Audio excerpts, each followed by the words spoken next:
दोस्तों, आजकल हर व्यक्ति के जीवन में कई समस्याएं हैं। हर कोई किसी न किसी समस्या से जूझ रहा है और उन चुनौतियों को अपनी फूटी किस्मत समझकर तनाव और डिप्रेशन में जी रहा है।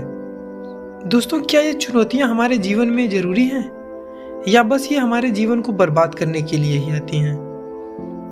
दोस्तों, इन्हीं प्रश्नों के उत्तर आज हम इस कहानी के माध्यम से जानेंगे।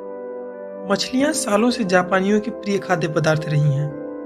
वो इन्हें अपने भोजन का अभिन्न अंग मानते हैं। ताजी मछलियों का स्वाद उन्हें बहुत पसंद है, लेकिन समुद्री तटों पर मछलियों के अभाव के कारण मछुआरों को समुद्र के बीच में जाकर मछलियां पकड़नी पड़ती हैं। जब मछुआरे मछलियां पकड़ने बीच समुद्र में जाते हैं तो वापस आते आते बहुत देर हो जाती है और मछलियां बासी हो जाती हैं। यह उनके लिए बड़ी समस्या बन गई, क्योंकि लोग बासी मछलियां खरीदने से कतराते थे। इस समस्या के निवारण के लिए मछुआरों ने अपनी बोट में फ्रीजर लगवाया। वे मछलियां पकड़ने के बाद उन्हें फ्रीजर में डाल देते। इससे मछलियां लंबे समय तक ताजी बनी रहती। लेकिन लोगों ने फ्रीजर में रखी हुई मछलियों का स्वाद पहचान लिया था। वे ताजी मछलियों जितनी स्वादिष्ट नहीं लगती थी।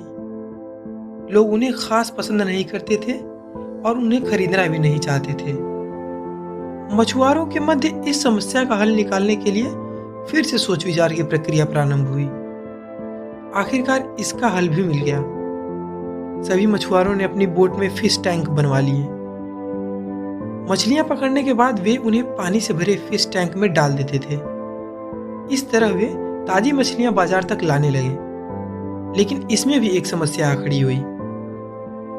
फिश टैंक में मछलियां कुछ देर तक इधर उधर विचरण करती, लेकिन ज्यादा जगह न होने के कारण कुछ देर बाद स्थिर हो जाती।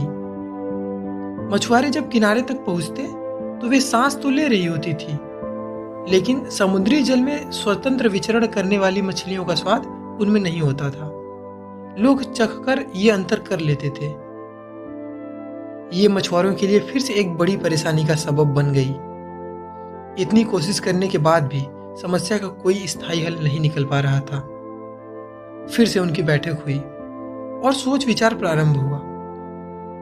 सोच विचार कर जो हल निकाला गया, उसके अनुसार मछुआरों ने मछलियां पकड़कर फिश टैंक में डालना जारी रखा, लेकिन साथ में ही उन्होंने एक छोटी शार्क मछली भी टैंक में डालनी शुरू कर दी।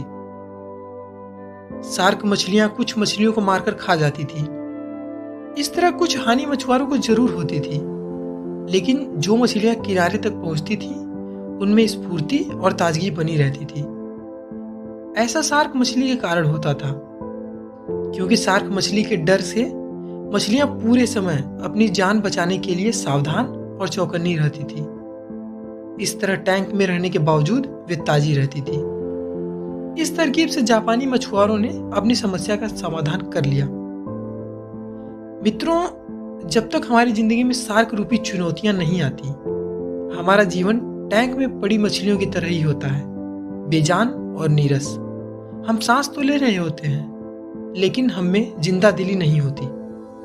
हम बस एक ही रूटीन में बंद कर रह जाते हैं। धीरे धीरे हम इसके इतने आदी हो जाते हैं कि चुनौतियां आने पर बड़ी जल्दी उनके सामने अपना दम तोड़ देते हैं या हार मान जाते हैं। धीरे धीरे चुनौतियों और मेहनत के डर से हम बड़े सपने देखना छोड़ देते हैं और हालातों से समझौता कर साधारण जीवन व्यतीत करने लगते हैं।